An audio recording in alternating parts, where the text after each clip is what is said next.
Hey, my name is Jack Miller. I'm making this video on how to get a loan to flip a house on behalf of Real Estate Ease, a great organization.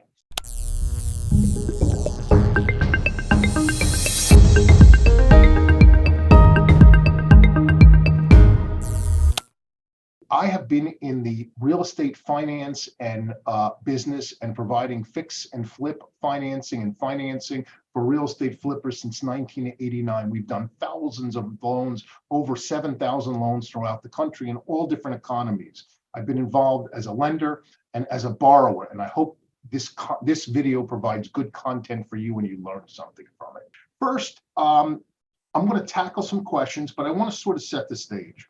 I believe how to get a loan to fix a home, and we're going to talk about the types of loans in a minute. Just about everyone can get a loan or get the financing, because if you can't get a loan, you can get a partner to do it with. And if you're weak in one area, you can get a partner who's strong in another area. I'm going to assume that you sort of know what you're doing with this, but I'll talk a little bit about this. So I'm going to start with the premise that you need to prepare, that you need to have an honest evaluation of, first of all, yourself, your credit, your income, whether you have the experience or not. Put it down in writing, get it formulated so you can present it to a lender. So, I think it was Lincoln who said, someone asked him, if you had an hour to chop down a tree, what would you do? And I think his answer was, spend 50 minutes and sharpen the knife. And that's sort of what it is with this process. The more preparation you do in advance, the easier it will be for you, and the more likely you will be to succeed and get what you want. So a couple things on that note. Preparing comes in a few different areas. And first, let's talk about personal preparation.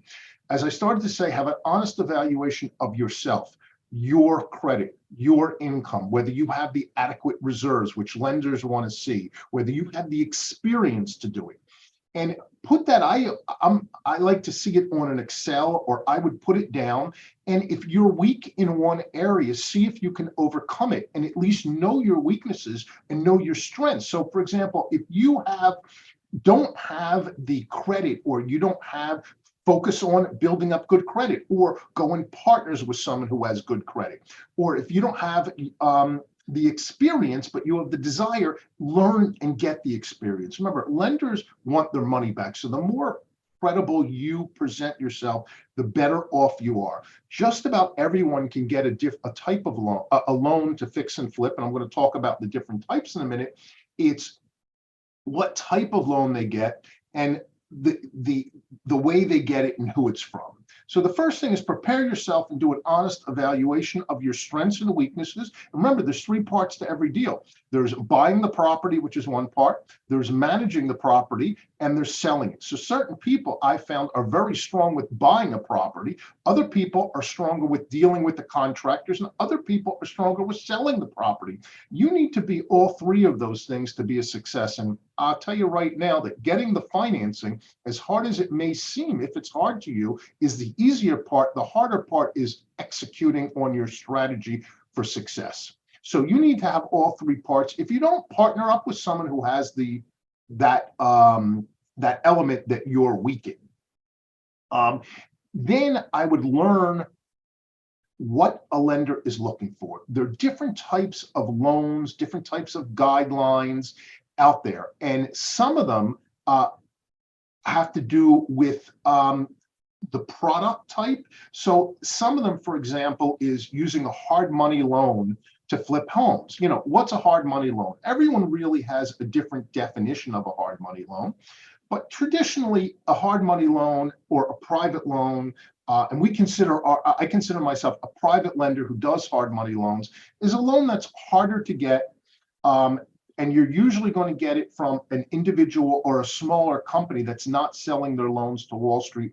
That sort of makes up its own guidelines and has more flexibility than most traditional lenders who are selling loans in securitizations.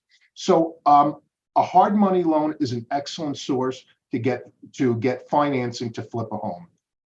Another source is a home equity loan. So if you own a home already and you have a lot of equity in it, that's going to be your cheapest way to borrow money on a fix and flip. So you can apply for a home equity loan with a traditional bank. Again, if you own the home, if you have the equity and you have the credit, apply for a loan, a home equity loan, and you could use that for the fix and flip. Now, what traditionally happens is you'll start off with one method, a more expensive method, and then you'll move to another method as you have more experience. With fixing and flipping, it's not just about the price, it's really about the execution and the access to capital. So I caution people always, don't go with the lower price model, if you can, if it's a good deal, but focus on execution and access, that's key. Using a home equity loan, I apologize, is an excellent source for a fix and flipper. It's a line of credit. Usually you only pay for it when you use it. And if you don't use it, you don't pay for it. And that's sort of tied up with a HELOC, HELOC, for flipping. You can get a line of credit. So a home equity loan is a loan on your home. So if you have equity, they'll lend you $100,000, $200,000, and it's a loan. You pay it back monthly. A HELOC is a line of credit that what you do, you only pay if you use it. So ideally, a HELOC is much cheaper because you're only paying for it as you use it. So if you draw 10,000 today, you pay for the 10,000, 20,000 tomorrow, you pay for the 20,000, so on and so forth. So a HELOC is usually cheaper, and usually banks are the best place for HELOC loans if you qualify. Again, if you can't get a HELOC, I would try a home equity loan. That's a fantastic play.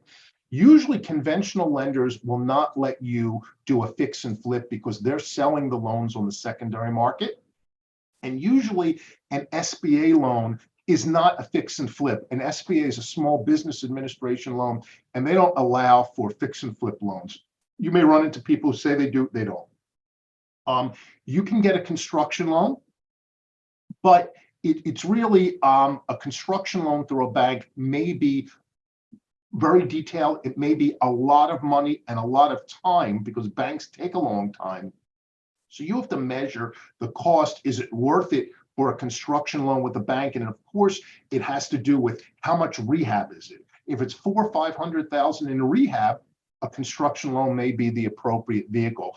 But if it's not that much, if it's 100,000 or something like that, sometimes construction loans at a bank can be expensive, but there's non-bank construction loans, and you should consider that as well. 203Ks is another option that tends to be very time consuming for a fix and flip. And VA loans, sometimes people about asking for VA loans, that's really, the VA doesn't do fix and flip loans. VA is a loan for veterans who want to buy a home to live in. So all of those are the different types of loans. Now, there are different types of lenders. There's fix and flip lenders who are selling their loans on the secondary market, and they tend to be cheaper than hard money or private lenders. There's we talked about the home equity. There's private lenders like myself. We're a little more, we're sort of an in-between bag. But what I would do if I were someone looking into this, I would learn the landscape of the options out there of the lenders. I would go to as many lenders' web pages, credible lenders, real lenders' web pages, and I would learn their guidelines. And when you see their guidelines and you back into their guidelines, you can get a handle which is the most appropriate program and lender for you. Some of them, for example, may have great credit score guidelines or restrictions. Some of them may have reserves. Some of them may have experience. So once you map out 4, 5, 6, 10 different types of lenders and their guidelines, you'll get an idea of which one you meet. I wouldn't try to fit a square peg in a round hole, and I would focus on the ones that are geared toward your type of deal. I would also set my expectations very realistically when you apply to the lender. First of all, I talked about in the beginning, have your documents in order and prepare early. That's key. That really is. And be part of the process. Don't just send an email and expect it to happen. The more involved you are with the process, the more likelihood of success. And when I say set your expectations realistically, That means know what the costs are going to be. Know the time it's going to take you to fix it up. Don't be naive and say, if you think it's going to take 30 days to fix it up, 30 days, because the reality is things always in the construction and the rehab business, they always take 2 or 3 times as long and 2 or 3 times the amount of money. So make sure that you build in enough cushion so you don't look naive to the lender, and you're not naive in your expectations, because in your performance, if you're naive, you're going to be out of business very quickly and you're going to lose your shirt and you should just stay home. Be aggressive in the time frame. When I say aggressive, I mean conservative. If you think it's going to cost $50,000 to do it, to do the work, I would add in a cushion of 10 or 15 or 20,000. If you think you can do it in 180 days, I would tell the lender, 300 days. Be conservative, because things always cost more and take longer. And that's the things you can identify. There are other things you can't identify. So get a handle on it. Know the area. If you're in LA, you shouldn't be doing a fix and flip. In my opinion, it's hard to do a fix and flip in Atlanta. And I'm just using 2 states, two areas opposite end of the country. Stay local, because by being local, you'll know the area. If you see a deal, go to the property. Don't just believe a realtor. Don't just believe a seller. Don't be naive in it. Assume everyone giving you information is giving you false information. Everyone is motivated by their own pocket. And the reality is everyone coming to you with the deal is making money on the deal except you. So don't be left holding the bag and depend on someone. I see it all the time. People call up from one state to another state. Oh, I found a great deal on the internet. And I saw pictures of it. And I did this and I did that. But inevitably what happens is they see 90% of the pictures and they see 90% of the property, but the 10% they don't see is the problem, or they see some of the comps, or they speak to some of the contractors. So I would encourage you to be an expert in the field, in the fix and flip, or in the rehab loan field, in terms of know your comps, know your contractors, know whether the city's going to require permits or not. Because all these are critical things. There's 100 things that can go wrong, and you need everything to go right to make money. Or you need to have a big enough cushion where if it doesn't go right, you'll make money. Now, I know I sound like doom and gloom on this. I don't mean to. I want to encourage you on this. It's been a fantastic, I've been able to provide a fantastic living for my family on it, but I'm just walking you through some of the pitfalls I see. Be very cautious in it. The bottom line is you can get the financing, whether you use a fix and flip, a rehab, a hard money, or a private investor, which is another tool. If you're not qualified to go to a bank, or you're not qualified to go to a fix and flip lender, a rehab lender, or a private lender, you may want to partner up with someone to have them sign on the loan, or have them fund it with equity for a piece of the deal. Remember, don't focus so much on the cost, focus on the availability. That's really what's key. So I think I've covered most everything. Keep in mind, you may start off with one type of lender. You may start off with a private lender, then go to a hard money lender, then go to a home equity line, then go to a HELOC line. Take it one step at a time, and you will be successful. But what I would do is I would learn and be a master at your own craft and trade. And once you do that, you'll be extremely successful. Take care and have a great day.